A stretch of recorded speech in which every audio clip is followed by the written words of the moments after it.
তালুতকে বাদশা বানানোর পর বনি ইসরাইল সম্প্রদায় কয় আমরা এরে মানি না, আমরা তাকে মানি না। শামবিল নবী বললেন কেন মানো না? বলতেছে তার কি আছে যে তারা আমরা বাদশা মানতে হবে? তার তো টাকা পয়সা নেই। কি নাই? টাকা পয়সা নেই, তারে বাদশা মানতে হবে কেন? শামবিল নবী জবাব দিলেন তার টাকা পয়সা না থাকলেও দুইটা যোগ্যতা আছে। এক, তার ভিতরে এলেম আছে। দুই, তার নেতৃত্ব দেওয়ার যোগ্যতা আছে। এই দুই কারণে আল্লাহ তাকে বাদশা বানাইছে। সুবহানাল্লাহ তো বলছেন, বাকি এখানে একটু শিক্ষাটা আগে নেই। জাতি বলতেছে তার টাকা পয়সা নাই, সে বাদশা হবে কেন, নেতা হবে কেন?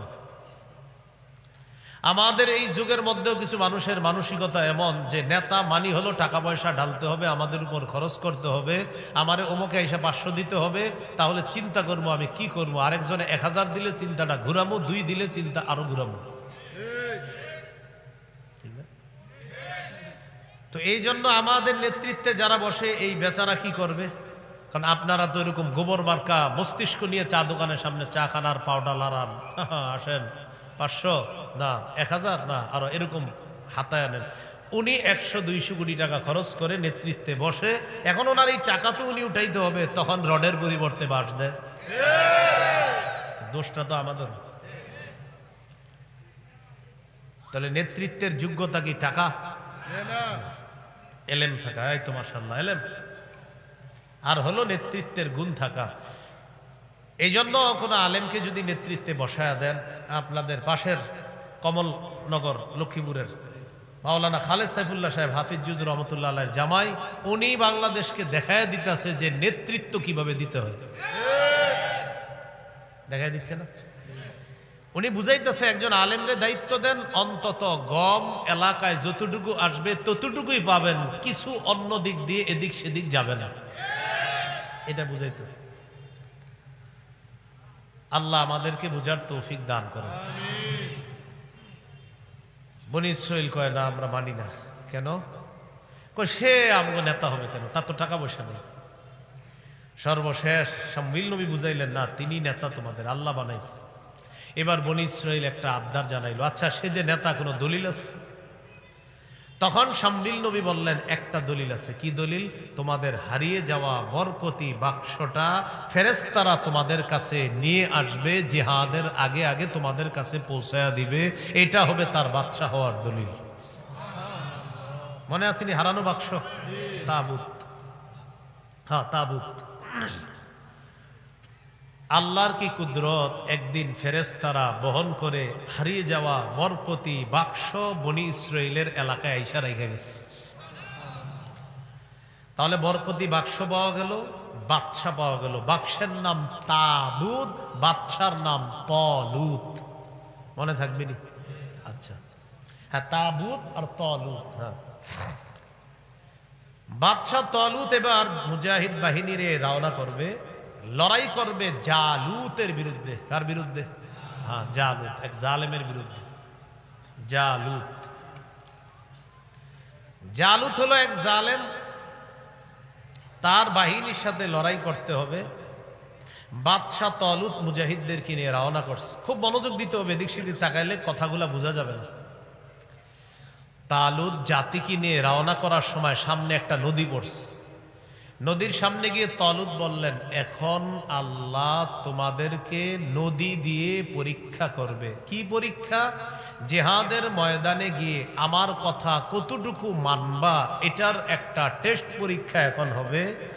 এই নদীর পানি যারা পান করবা তারা আমার মুজাহিদ বাহিনীতে থাকতে পারবা না, আর যারা পান না করবা তারা আমার মুজাহিদ বাহিনীতে থাকবা। শোনো, আমি নেতা হিসাবে বলে দিচ্ছি, তোমরা কেউ পানি পান করবা না, এটা কিন্তু আল্লাহর পরীক্ষা। পানি পান করবা তো আমার দল থেকে ছিটকে পড়বা। কেন পরীক্ষা হবে? তোমরা আমারে কতটুকু মানবা জিহাদের ময়দানে, এখন একটা পরীক্ষা হবে। নদীর উপর দিয়ে রওনা করছে। রওনা করার সময় বেশিরভাগ মানুষ ডক ডক করে পানি পান করছে, বেশিরভাগ পানি পান করছে। তাহলে বাহিনী থেকে বেশিরভাগ মুজাহিদ ছিটকে বলল, রয়েছে সামান্য কিছু। এই সামান্য পরিমাণ মানুষ নদী পাড়ি দেওয়ার পর বলা বলি করতেছে, আমরা জালুত বাহিনীর সাথে পারবো না। আরেক দল যারা আল্লাহকে বিশ্বাস করে তারা বলতে লাগলেন, কোনো সমস্যা নাই, আমরা যদিও ছোট বাহিনী, আল্লাহর সাহায্য থাকলে আমরাই বিজয় অর্জন করব। চলে গেল উপাস। তালুত বাহিনীর লড়াই শুরু হলো জালুত বাহিনীর সাথে। লড়াইয়ের ময়দানে জালুত বাহিনীকে তালুত বাহিনী পর্যদস্তু করে ফেলতেছে। মুজাহিদ বাহিনীর সাথে জালেম জালুত বাহিনী পেরে উঠতে পারতেছে না। সুবহানাল্লাহ। তবে একজনকে হারানোর মতো সাহস কোনো মুজাহিদের হচ্ছে না, সেই একজনের নাম হলো জালুত। জালুতের সাথে কেউ পারে না। প্রতিদিন মাঠে এসে ঘোষণা করে, কে আসো আসো, আমার সাথে লাগবা, আসো, কে আসো। জালুত এমন এক পালোয়ান, তার সাথে 100-200 এগুলা কোনো ব্যাপার না। সেই জালুত প্রতিদিন আইসা ঘোষণা করে, কে আসো, আমার সাথে আসো, লাগবা। মুজাহিদ বাহিনীর মধ্যে দাউদ আলাইহিস সালামের 2 ভাই ছিল। সুবহানাল্লাহ। কোন নবীর? তারা 3 ভাই। বড় 2 ভাই জেহাদে গেছে। ছোট ভাই হলেন দাউদ নবী, তিনি জেহাদে যান নাই, বাবার সেবা করার জন্য বাড়িতে রয়ে গেছে। দাউদ আলাইহিস সালামের আব্বা দাউদ নবীকে বললেন, তুমি একটু জিহাদের ময়দানে যাও, গিয়ে তুমি তালাশ করবা তোমার ভাইদের কি অবস্থা। দাউদ নবী তার ভাইদের খোঁজ খবর নেওয়ার জন্য জিহাদের ময়দানে আইসা দেখে মুজাহিদরা মোটামুটি জয়ের দ্বার প্রান্তে, চূড়ান্ত ফলাফল ঘোষণায় একজন বাধা, সে হলো প্রতিপক্ষের জালুত। জালুতকে হারানোর মতো কেউ নাই। দাউদ আলাইহিস সালাম একজন উঠতি বয়সী যুবক বাদশাহ তালুতের কাছে গেলেন, গিয়ে বললেন, বাদশাহ, আপনি যদি কিছু মনে না করেন, আমাকে একটু অনুমতি দেন, আমি জালুতের বিরুদ্ধে একটু মাঠে যাই। কে? উঠতি বয়সী দাউদ নবী। সবাই বলতেছে, আমরাই সাহস করি না, আর এই পিচ্ছি যাবে না। বাদশাহ তালুত সাহস করতেছে না দাউদ নবীকে পাঠানোর জন্য। এক পর্যায়ে দাউদ নবী বললেন, যেহেতু আপনারা কেউ জালুতের বিরুদ্ধে নামতেছেন না, একজন তো তার সাথে যেতে হবে, সে একজনটা আমারে পাঠান, যেহেতু আপনারা যাচ্ছেন না। হয়তো আমি শহীদ হব, না হয় গাজী হব, আল্লাহ জানে আমার কি হবে, আমারে পাঠানো।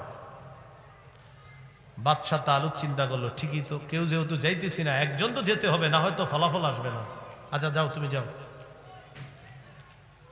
দাউদ আলাইহিস সালাতু ওয়াস সালাম বাদশাহ জালুতের সামনে গেছে, জালেমের সামনে যাওয়ার পর পালোয়ান জালুত দাউদ নবীরে দেখার পর চিন্তা করতেছে, কারে পাঠাইছে, 3-4 দিন ঘোষণা দিতেছি, কেউ আমার সামনে আসে না, আর আজকে বুঝি পিচ্ছি একটারে পাঠাই দিছে। দাউদ আলাইহিস সালাম সামনে আসলেন, আসার পর এর দিকে তাকায় রয়েছে, একটা পাথর হাতে নিছে, আল্লাহর নাম নিয়ে মাথা বরাবর মারছে, মাথার এই দিক দিয়ে ঢুইকে পিছন দিয়ে বেরোইছে। জালুত জমিনে লুটিয়ে পড়ছে। দাউদ আলাইহিস সালাতু ওয়াস সালাম তরবারি দিয়ে গিয়ে জালুতকে হত্যা করে দুনিয়া থেকে বিদায় দিয়ে দিয়েছে। পরিশেষে বাদশাহ তালুত যখন বয়স্ক হয়ে যাচ্ছেন, যখন তিনি বিদায় নেবেন, তখন আল্লাহ তাআলা রাজত্ব দিলেন দাউদ নবীকে, নবুয়ত দিলেন দাউদ নবীকে, জ্ঞান বিদ্যা শিক্ষা দিলেন দাউদ নবীকে। মনে রাখবেন, পৃথিবীর সর্বপ্রথম ওই ব্যক্তি দাউদ নবী, যাকে আল্লাহ একই সাথে বিদ্যা, নবুয়ত, রাজত্ব দান করছে। এই হলো আজকের আলোচনার মোটামুটি খোলাসা। একটু বুঝছেন নি সবাই? তো এই গল্পের মতো একটু মুখস্থ রাখতে পারবেন না ইনশাল্লাহ। শামবিল আলাইহিস সালাম নবী হয়েছে, মনে আসেনি? শামবিল কে ছিল? বিচারক। আল্লাহ তাকে নবুয়ত দান করছে। ফিলিস্তিন দখলে চলে গেছে পত্তলিকদের, এখান থেকে আমাদের আলোচনা শুরু হবে। মুসা নবী তো চলে গেলেন, জিহাদ করলো না। ইউসা নবীও চলে গেলেন। এরপরে শামবিল বিচারক, এই বিচারপতিকে আল্লাহ নবুয়ত দান করলেন, আর ফিলিস্তিন চলে গেল পুত্তলিকদের অধীনে, বরকতি বাক্সটা হারায় গেল। এবার আমরা আলোচনায় ঢুকি। সূরা বাকারা 246 নম্বর আয়াতে আল্লাহ বলেন, আলাম তারা ইলাল মালাই মিন বনি ইসরাঈল মিন বা'দি মূসা। আল্লাহ তাআলা বলেন, নবী আপনি কি তাদের ব্যাপারে চিন্তা করেন নাই, যারা মূসা নবীর পর বনি ইসরাইল সম্প্রদায়ের মধ্যে পরস্পর বলা বলি করতে লাগলো, যারা এই আবদার জানাইল শাম্বিল কবির কাছে। إذ قالوا لنبي لهم ابعث لنا ملكا نقاتل في سبيل الله।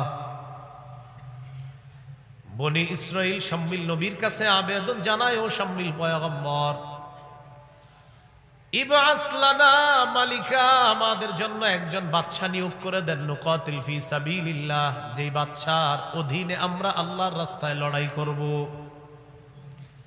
কি আলোচনা হয়েছিনি?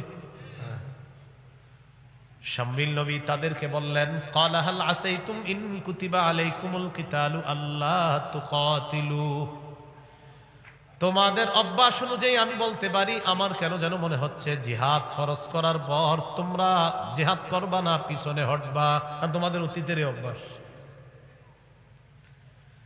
বনি ইসরাইল জবাব দেয়, ক্বালু ওয়া মা লানা আল্লা নুকাতিলা ফি সাবিলিল্লাহ,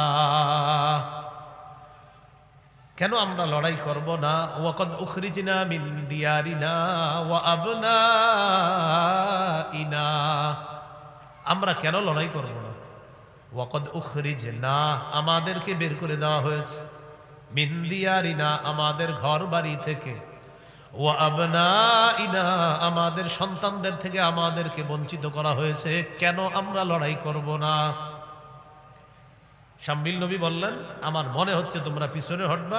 জাতি বলল, না আমরা হটবো না, আমাদের ঘর বাড়ি উদ্ধার করব, আমাদের সন্তানদেরকে আমরা ফিরে পেতে চাই, আমরা ফিলিস্তিন আবার উদ্ধার করব।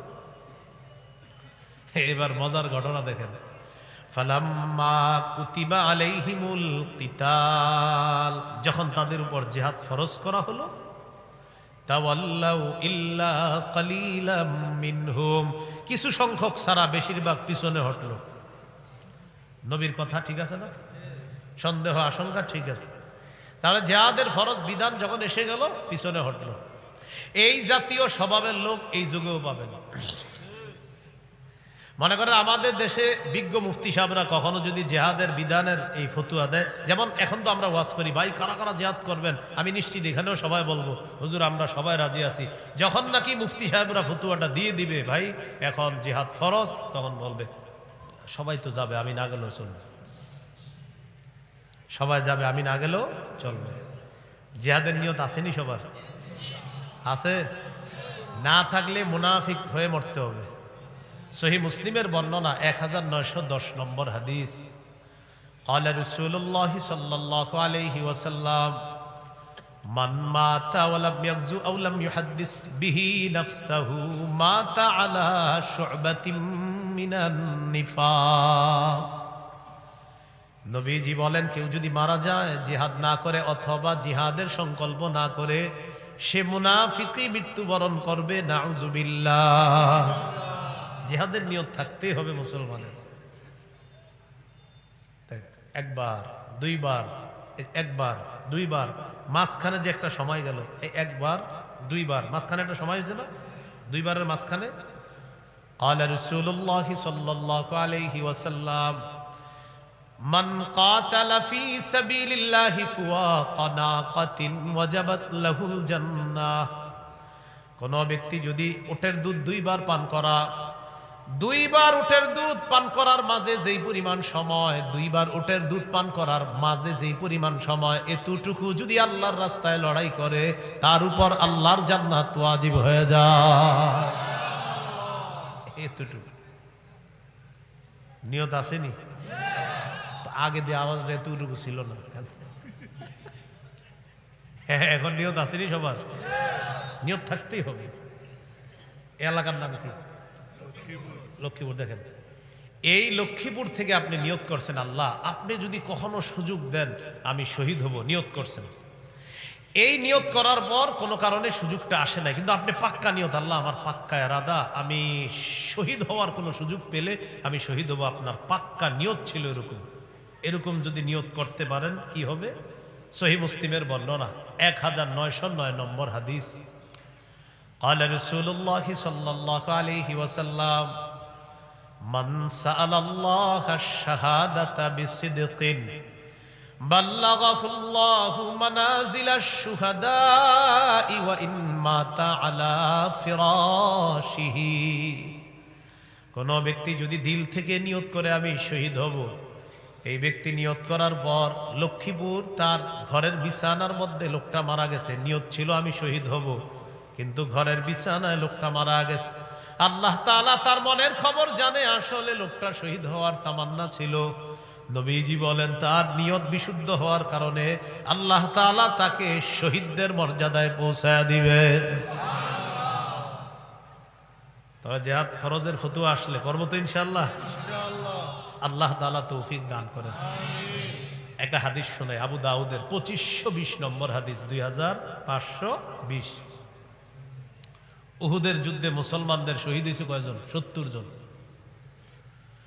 তো তারা শহীদ হয়ে গেছে। রাসূলুল্লাহ সাল্লাল্লাহু আলাইহি সাল্লাম বলেন, আব্দুল্লাহ ইবনে আব্বাস রাদিয়াল্লাহু তাআলা আনহুমার বর্ণনা, তিনি বলেন, লাম্মা উসিবা ইখওয়ানুকুম বিউহুদ, তোমাদের ভাইয়েরা যখন উহুদ যুদ্ধে শহীদ হলো, জাআলাল্লাহু আরওয়াহাহুম ফি জাওফি তায়রিন খুদরিন, আল্লাহ তাদের আত্মাগুলা সবুজ পাখির পেটের মধ্যে ঢুকায় দিয়েছে। উহুদের যুদ্ধের শহীদ যারা হয়েছে তাদের আত্মাগুলা আল্লাহ তাআলা সবুজ পাখির পেটের মধ্যে ঢুকিয়ে দিয়েছে। তো পাখি কি করে বলেন? উড়ে। পাখি কি করে? তারিদু আনহারাল জান্নাহ ওয়া তাকুলু মিন সিমারিহা ওয়া তাবি ইলা কানাদিলা মিন যাহাবিন মুআল্লাকাতিন ফি জিল্লিল আরশ। পাখির ভিতর শহীদদের আত্মা যাওয়ার পর এই শহীদরা ঘুরে বেড়ায়, আনহারুল জান্নাহ, জান্নাতের ঝর্ণার কাছে যায়, উড়ে বেড়ায়, তাকুলু মিন সিমারিহা, জান্নাতের ফলমূল খায়। উহুদের যুদ্ধের শহীদদের আলোচনা নবী করতেছে। ওয়া তা'ওয়ি ইলা কানাদিলা মুআল্লাকাতিন মিন যাহাবিন মুআল্লাকাতিন ফি জিল্লিল আরশ। আল্লাহর আরশের ছায়ায় ফানুস আছে, এই ফানুসের মধ্যে গিয়ে পাখিগুলা বসে, স্বর্ণের ফানুস। পাখিগুলা সেখানে বসার পর নবীজি বলেন, ফালাম্মা ওয়াজাদু তিবা মাকালিহিম ওয়া মাশরাবিহিম ওয়া মাকিলিহিম, তারা যখন তাদের মনোভূত খাবার পায়, মনোভূত পানি পায়, মনোভূত বাসস্থান পেয়ে গেল, তখন তারা বলে, মাইয়ুবাল্লিগু আন্না ইখওয়ানানা, আমাদের যে এত ভালো অবস্থা, কে আমাদের এই অবস্থাগুলা আমাদের ভাইদেরকে জানায় দিবে? সুবহানাল্লাহ। আবার বলছি, কারা বলতেছে? উহুদ যুদ্ধের শহীদরা, যে আমরা এত আনন্দে আছি, আমাদের খবরটা ইস দুনিয়াতে যদি কেউ দিতে পারতো। কেন? লিআল্লা ইয়াজহাদু ফিল জিহাদ ওয়ালা ইয়ানকুলু ইনদাল হারব, যাতে তারা এটা জানার পর জিহাদের ব্যাপারে অনাগ্রহ কখনো না দেখায়, আর জিহাদের সময় যেন অলসতা প্রদর্শন না করে।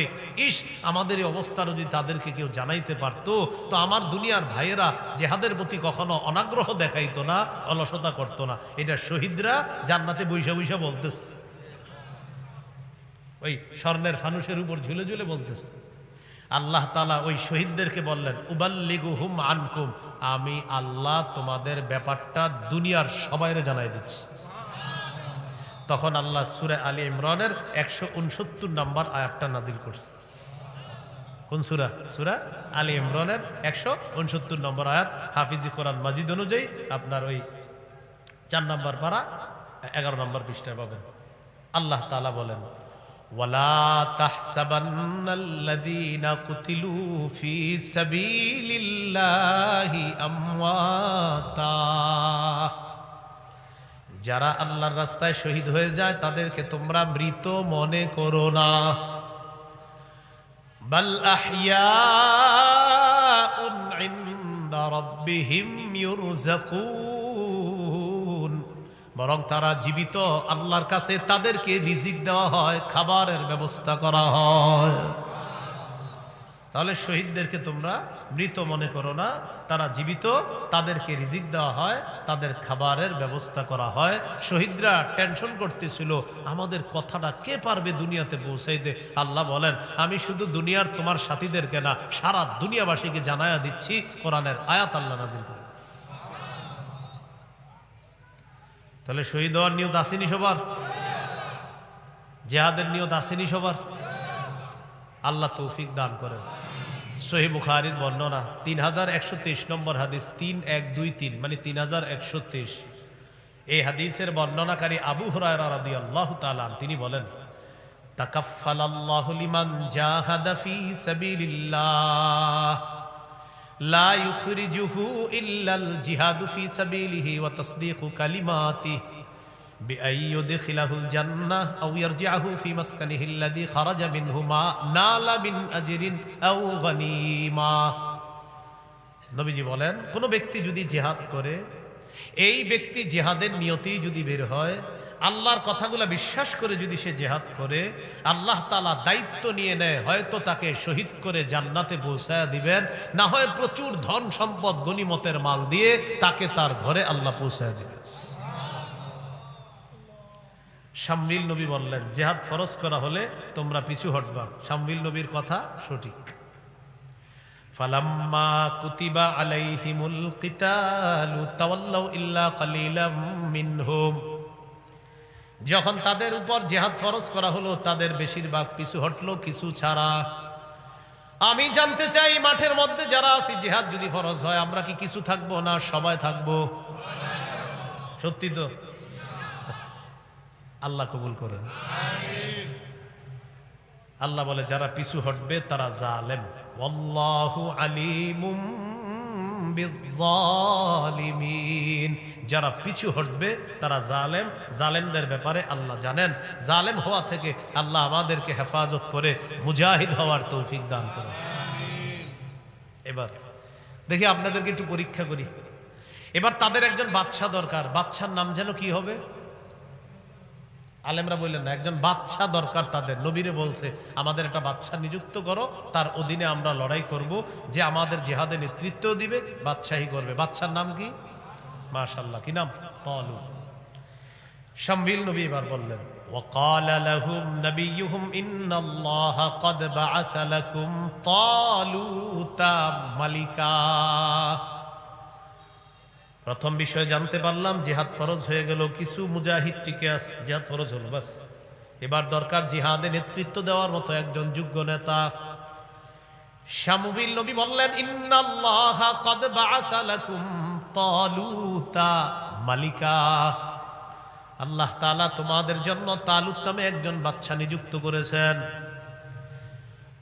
বনি ইসরাইল জবাব দেয়, ক্বালু আন্না ইয়াকুনু লাহুল মুলকু আলাইনা ওয়া নাহনু আহাক্কু বিল মুলকি মিনহু ওয়া লাম ইউতা সাআতাম মিনাল মাল। সে কিভাবে বাদশা হয়? বাদশার যোগ্য আমরা। কি বলে দেখেন, সে কিভাবে বাদশা হয়? বাদশা হওয়ার যোগ্য তো আমরা, সে কিভাবে বাদশা হয়? আমাদের উপর তার রাজত্ব কিভাবে চলতে পারে? আর তার তো টাকা পয়সা নাই। তারা বলতেছে তার তো টাকা পয়সা নাই। এর মানে এই জাতীয় মস্তিষ্ক আগেও ছিল, যারা এখনো মনে করতেছে নেতা হইতে গেলে টাকা লাগে। আর এই মানসিকতা হওয়ার কারণে নেতায়ও খরচ করে, প্রজারাও খায়, তখন দুই দল মিলে লুটে পুটে সব শেষ করে। দোষ আমাদের বেশি, আমাদের বেশি। আমার একটা আলোচনা আছে 4 বছর আগে, দেখবেন যে আমাদের উপর অধঃপতনের মূল কয়টা কারণ। এর মধ্যে 5টা মৌলিক কারণ বলছিলাম। এর মধ্যে একটা ছিল জাতি উল্টাপাল্টা করার কারণে আল্লাহ তাদের উপর জালেম শাসক চাপায় দেয়। ইবনে মাজার একটা হাদিস শোনাইছিলাম, সায়েন্স ল্যাব আল্লামা হাসান জামিল সাহেব হযরতের সাথে এক বয়ানের ওনার আগে আলোচনাটা করেছি। এটা আছে, এই আলোচনা আছে পুরা, দেখবেন। অধঃপতনের কারণ আমাদের কারণে আমাদের উপর বারবার তাগুত চাইবা বসে। কারণ এক তাগুত ছাড়ি আর এক তাগুত ধরি। বৃষ্টির নিচ থেকে বাঁচার জন্য ঝর্ণা নিচে এসে দাঁড়াই। কিসের নিচে? হ্যাঁ, বৃষ্টি থেকে বাঁচার জন্য কিসের নিচে দাঁড়াই? যেন পানি না লাগে গায়ে। মাশাআল্লাহ, সবাই বুঝে ফেলছে। বৃষ্টি থেকে বাঁচার জন্য ঝর্ণার নিচে আসছি। ভাই আপনি কি হয়েছে? আরে বাহিরি বৃষ্টি তো, এ নাকি? ও ঝর্ণা। আমরা বারবার ভুল করি। একটা সুযোগ আমাদের সামনে এখন ঘোরাঘুরি করতেছে, এটা মিস করলে আগামী 50 বছর আর আসবে না।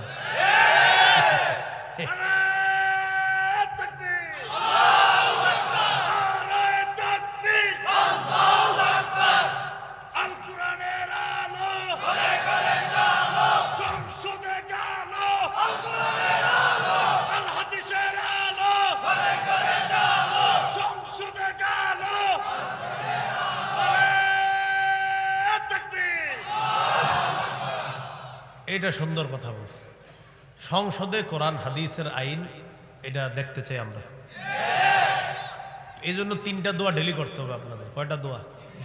1 নাম্বার দোয়া সবাই মিলে করি, চলেন। আল্লাহ কিয়ামতের আগে বাংলাদেশে আর কোন নারী প্রধান যেন না হয়। এবার সবাই জোরে বলেন কেন? আরো জোরে, আরো জোরে। নবীজি জবাব দিতেছে, قال رسول الله صلى الله عليه وسلم لا يفلح قوم ولوا امرهم امرأتان। বুখারীর বর্ণনা, আল্লাহর নবী বলেন ওই জাতি কিছুতেই সফল হবে না যেই জাতি তাদের নেতৃত্বে কোন নারীকে বসায়া দেয়। এটা 1 নাম্বার দোয়া। 2 বলেন আল্লাহ মৃত্যুর আগে বাংলাদেশে শরিয়া আইন দেখে যেতে চাই। শরিয়া আইন চায় না তারা কোন না কোন অপরাধে, অপরাধী যারা, আবার শরিয়া আইন চায় না তারা কোন না কোন অপরাধে, অপরাধী যারা।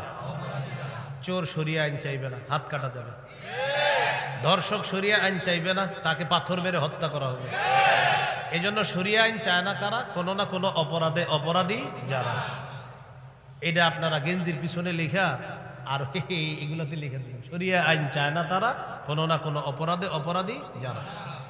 3 নাম্বার দোয়া করবেন, আল্লাহ এমন একজন শাসক চাই যিনি মৌলিক 4টি কাজে গুরুত্ব দিবে। নামাজ কায়েম করা, যাকাতের বিধান চালু করা, সৎ কাজের আদেশ করা, অসৎ কাজের নিষেধ করা। দলিল বলেন, সূরা হজ 41 নম্বর আয়াত। কোন সূরা? কত নম্বর আয়াত? আদর্শ শাসকের কয় গুণ হবে? 4 গুণ। আল্লাযীনা ইম্মাক্কান্নাহুম ফিল আরদি আকামুস সালাহ ওয়া আতাউয যাকাত ওয়া আমারু বিল মারুফ ওয়া নাহাউ আনিল মুনকার। আমি যাদেরকে রাষ্ট্র ক্ষমতায় বসাই, আল্লাহ বলেন তাদের মৌলিক কাজ হবে 4টা। নামাজ কায়েম করা, যাকাতের বিধান চালু করা, সৎ কাজের আদেশ করা, অসৎ কাজের নিষেধ করা। আল্লাহ আমাদের সকলকে এই 3টা দোয়া বেশি বেশি আল্লাহর কাছে করে এর ফলাফলটা আমরা দুনিয়াতেই যেন দেখতে পারি, আল্লাহ তৌফিক দান করেন। তাহলে মাঝখানে একটা কথা বলছিলাম, সুযোগটা কিন্তু পাওয়া যাবে না। এই জন্য পারস্পরিক এই 4 জনের ঝগড়াটা কমায়া এক হইয়া এই সুযোগটা লুফিনি তৈরি। আল্লাহ বুঝার তৌফিক দান করেন। শামবিল নবী বললেন, আল্লাহ তোমাদের জন্য একটা বাদশা নিযুক্ত করছে, তালুত। জিহাদ ফরজ হলো, বাদশা পাওয়া গেল তালুতকে। বনি ইসরাইল কয় তালুত আবার কে? হে আমগো উপরে কিসের বাদশাহী করবে? তো টাকা পয়সাই নেই। আল্লাহ তাআলা শামবিল নবীর মাধ্যমে জবাব দিয়ে জানিয়ে দিচ্ছেন, ক্বালা ইন্নাল্লাহা আসতাফাহু আলাইকুম ওয়া যাদাহু বাসতাতান ফিল ইলমি ওয়াল জিসম। আল্লাহ তাআলা তালুতকে তোমাদের বাদশা নির্বাচন করেছেন, তাকে আল্লাহ 2টি জিনিস বেশি দিয়েছেন। 1 নাম্বার জাদাহু বাসতাতান ফিল ইলমি, তাকে প্রচুর ইলম আল্লাহ দান করেছেন। ওয়াল জিসমি, আল্লাহ তার দৈহিক ক্ষমতা খুব দান করেছেন।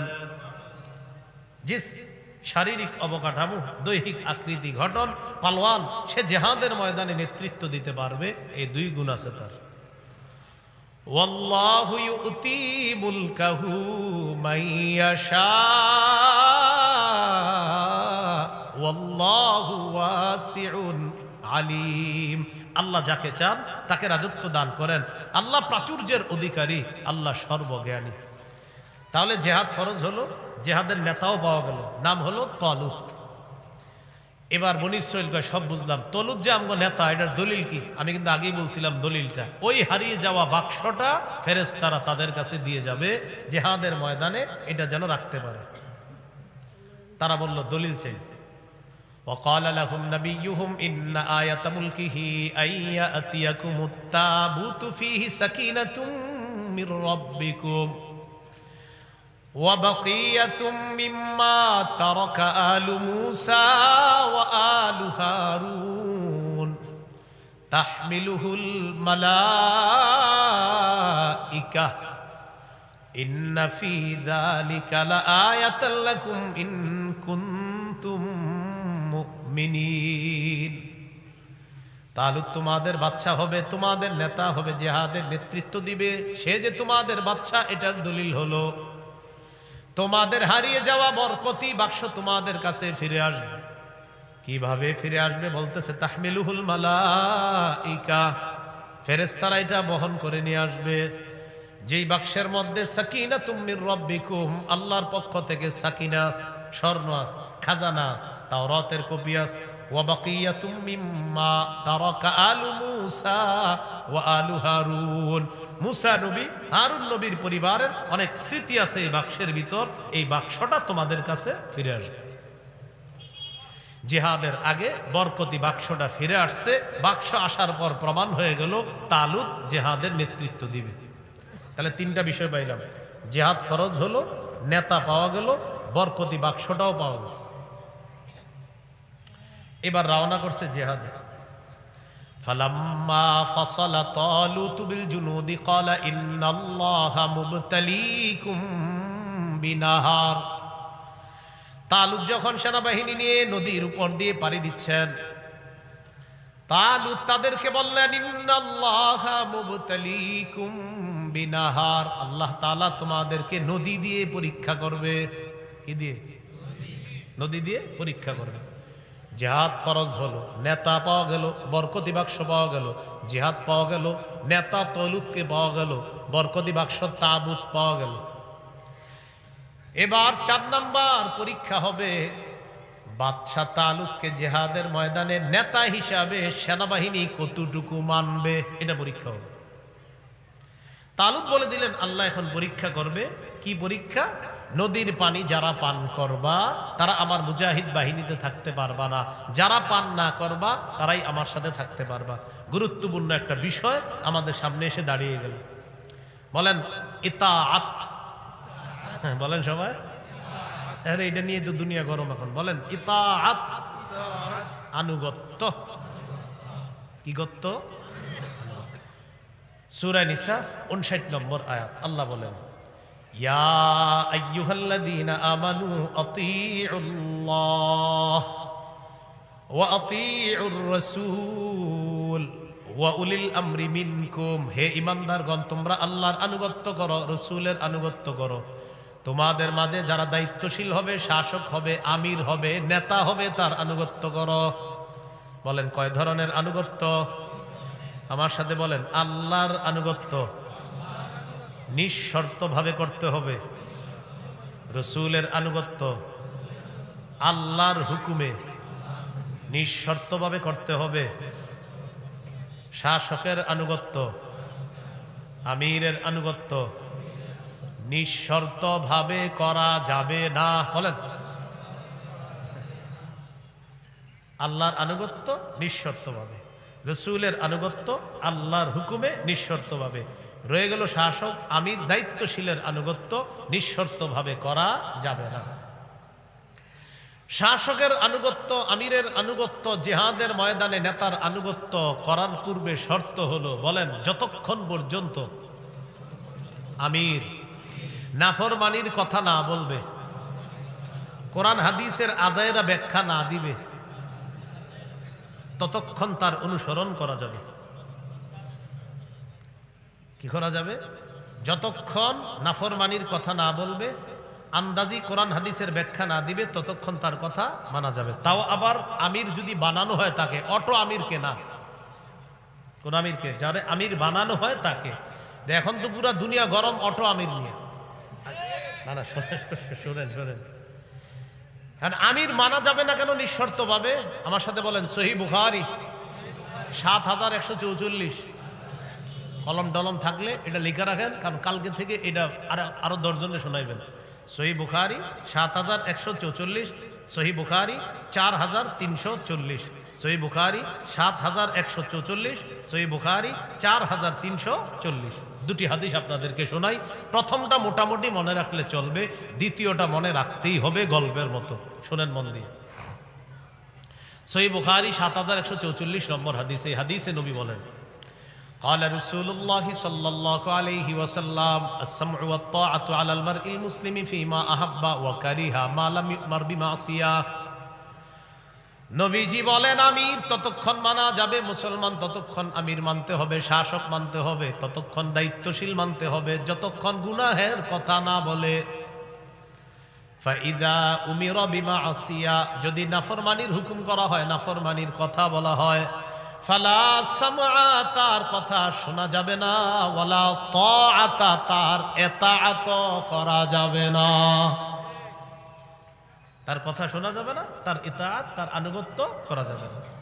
এবার দ্বিতীয় দৃষ্টান্তটা গল্পের মতো মনে রাখবেন, এটা মন দিয়ে শুনেন। দ্বিতীয়টা সহিহ বুখারী 4340 নম্বর হাদিস, আলী রাদিয়াল্লাহু তাআলা আনহুর বর্ণনা। তিনি বলেন, বাআসান নবী সাল্লাল্লাহু আলাইহি ওয়াসাল্লাম সারিয়াতান, নবীজি এক বাহিনীকে পাঠাইছে জিহাদে। ওয়াস্তা'মালা আলাইহিম রাজুলাম মিনাল আনসার, একজন আনসারী সাহাবীকে আমির বানায়া দিস। ওয়া আমারাহুম আইয়ুতিউহু, আল্লাহ নবী তাদেরকে বললেন আমির যা বলবে সব শুনবা। জিহাদে গেছে, আবার বলছে এক বাহিনী জিহাদে পাঠাইছে, একজন আমির বানায়া দিস। যারা সেনাবাহিনীতে আছে তাদেরকে বললেন আমির যা বলবে সব শুনবা। বাহিনী নিয়ে রওনা করছে। জিহাদের ময়দানে যাওয়ার সময় হঠাৎ আমির সাহেবের রাগ উঠছে। ফাগাদিবা, আমির সাহেবের কি উঠছে? রাগ উঠছে। রাগ উঠার পর আমির সাহেব বললেন ইজমাউলি হাতবা, তোমরা লাকড়ি সংগ্রহ করো। কি সংগ্রহ করো? লাকড়ি। ফাজামাউলা, লাকড়ি সংগ্রহ করছে। আমির সাহেব রাগ উঠার পর তাদেরকে বললেন আলাইসা কদ আমারাকুম রাসূলুল্লাহ সাল্লাল্লাহু আলাইহি সাল্লাম আন তুতিউনি, নবী কি তোমাদেরকে বলে নাই আমার কথা শুনতে, আমি যা বলবো সব শুনবা? এটা কি নবী বলে নাই? সবাই বললেন হ্যাঁ, এটা নবীজি বলেছেন, অতএব আমি যা বলবো তা শোনো। লাকড়ি সংগ্রহ করো, নিয়ে আসো। লাকড়ি নিয়ে আসছে। লাকড়ি জমা করার পর আমির সাহেব বললেন আউকিদুহা নার, আগুন জ্বালাও লাকড়িতে। ফাআউকাদুহা নার, আগুন লাগায় দিস। আগুন লাগানোর পর আমির সাহেব বললেন উদখুলুহা, সবাই আগুনে ঝাঁপ দাও। এটা কোনো কল্প কাহিনী নয়, সহিহ বুখারী 4340 নম্বর হাদিস। পকেটে যদি মোবাইল থাকে মিলান 7563 হবে মোট হাদিস সংখ্যা, আর এটার নাম্বার হলো 4340 নম্বর হাদিস। লাকড়ি আনছে, আগুন জ্বালাইছে। আমির সাহেব বললেন সবাই আগুনে ঝাঁপ দাও। মজার ব্যাপার কি জানেন? ফাহাম্মু, সব সাহাবীরা রেডি হয়ে গেছে আগুনে ঝাঁপ দেওয়ার জন্য। পরে কি করছে? হাতটা দেন আপনি। সাহাবীরা যখন আগুনে ঝাঁপ দিবে একজন আরেকজন এরকম করে, এই আসলে ঝাঁপ দিব, একজন আরেকজন বলে আসলে ঝাঁপ দিব, একজন আরেকজন। ফাজআলা ইউমসিকু বাদুহুম বাদ, একজন আরেকজনের পাশে পাশে, এই আসলে কি ঝাঁপ দিমু? মানিক বলে কেন? আরে আমরা ইন্না ফারাদনা মিনান নার ইলা রাসূলিল্লাহ, আগুন থেকে বাঁচার জন্য নবীর কাছে আসছি, সেই নবী আগুনে ঝাঁপ দিতে বলবে? বিশ্বাস হয় না। মানে আপোষের মধ্যে এগুলা বলাবলি করতেছে। তাহলে ঘটনাটা কি চলতেছে? ঝাঁপ দিব না দিব না, দিব না দিব না, নবী তো এটা বলতে পারেন আমাদেরকে। এই করতে করতে হাত্তা খমাদাতিন নার, আগুন নিভে গেছে। আগুন নিভে গেছে। আলহামদুলিল্লাহ পড়েন, কারণ একটা অঘটন ঘটতে চাইছিল। কেন আলহামদুলিল্লাহ পড়াইলাম একটু পরে বুঝবেন। ওয়া সাকানা গদবহু, আমির সাহেবের রাগও ঠান্ডা হয়ে গেছে। শুধু হযরত জিটটা 9 বছরেও ঠান্ডা হয় নাই। শুনেন শুনেন, আমির সাহেবের রাগ ঠান্ডা হয়েছে, আগুনও নিভে গেছে। ভাই কেউ রাগ করবেন না, মন দিয়ে শোনেন। যারা এরকম আপনারা ভুলে আছেন এখনো শোনেন। এই ঘটনা নবীজির কাছে গেছে, ইয়া রাসূলুল্লাহ এমন এমন একটা ঘটনা, আগুন জ্বালাইছিল, আমির সাহেব আমগরে ঝাঁপ দিতে বলছিল, হুজুর আমরা এই সেই করতে করতে আর ঝাঁপ দেই নাই, কাজটা কি ঠিক করছি? নবীজি বললেন সর্বনাশ, লাউ দাখালুহা মা খারাজু মিনহা ইলা ইয়াউমিল কিয়ামা, তোমরা ভালো কাজ করছো।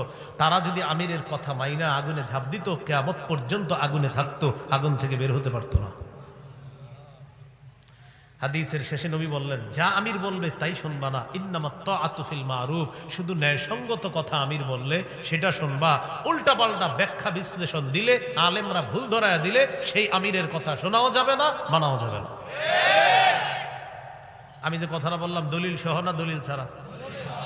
এখন এটার পরে অনেকে বলবে হ্যাঁ আপনি কইছেন, তো আমি বুখারীতে কইছি, আপনি বুখারীর লগে গিয়ে ঝগড়া করেন।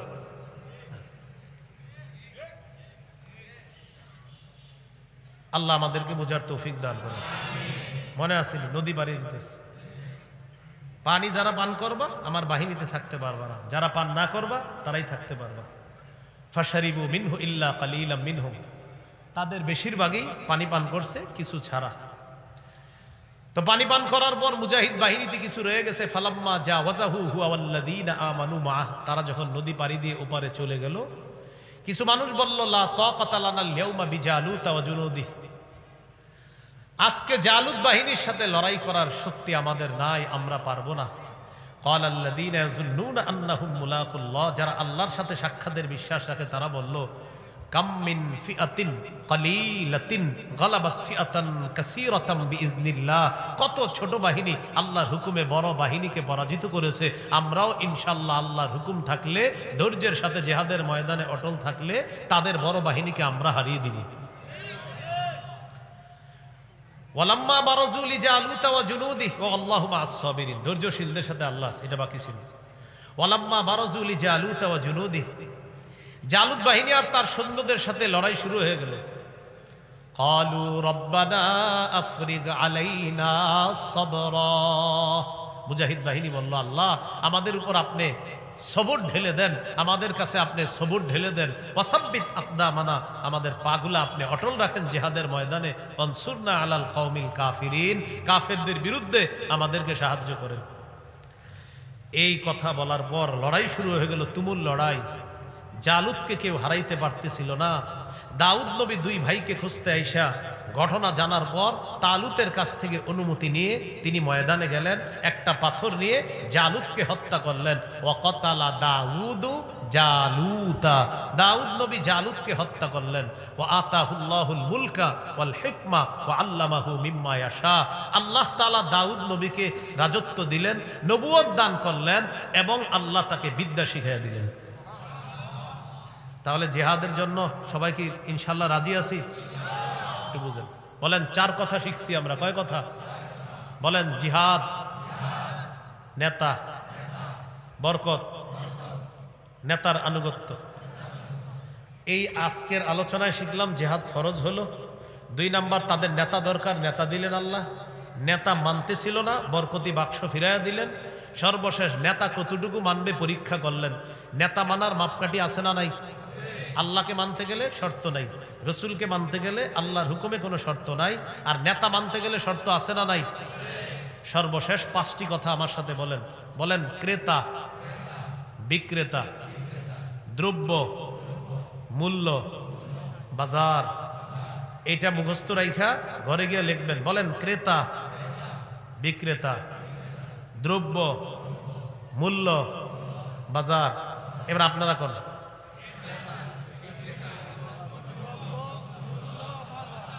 বলেন ক্রেতা আল্লাহ, বিক্রেতা মুমিনগণ, দ্রব্য জানমাল, মূল্য জান্নাত, বাজার জিহাদের ময়দান। বলেন দলিল সূরা তাওবা 111 নম্বর আয়াত। আল্লাহ তাআলা বলেন, দেখেন, ইন্নাল্লাহা আশতারা, নিশ্চয়ই আল্লাহ ক্রয় করে নিয়েছেন। আল্লাহ হলেন ক্রেতা। মিনাল মুমিনিনা, মুমিনরা হলো বিক্রেতা। নিশ্চয়ই আল্লাহ ক্রয় করে নিয়েছেন, আল্লাহ হলেন ক্রেতা। মিনাল মুমিনিনা, মুমিনদের থেকে ক্রয় করে নিয়েছেন, মুমিনরা হলো বিক্রেতা। আনফুসাহুম ওয়া আমওয়ালাহুম, তাদের জানমাল হলো দ্রব্য। বিআন্না লাহুমুল জান্নাহ, বিনিময় হলো আল্লাহর দেওয়া জান্নাত। জান্নাত হলো মূল্য। রয়ে গেল বাজার। ইউকাতিলুনা ফি সাবিলিল্লাহ ফায়াকতুলুনা ওয়া ইউকতালুন, তারা আল্লাহর রাস্তায় লড়াই করবে, নিজেরা কাফেরদেরকে জাহান্নামে পাঠাবে। ওয়া ইউকতালুন, অথবা তারা শহীদ হয়ে জান্নাতি হয়ে যাবে। তাহলে বলেন ক্রেতা কে? বিক্রেতা, দ্রব্য, জানমাল, মূল্য, বাজার, জিহাদের ময়দান। আল্লাহ তাআলা আমাদের সকলকে এই 5টি কথা মনে রেখে আজকের আলোচনা থেকে যে কথাগুলো শিখলাম বললাম, আল্লাহ আমল করার তৌফিক দান করেন। এখন সর্বশেষ আমলটা করতে হবে আপনাদের। এটা কি করতে পারবেন ইনশাআল্লাহ?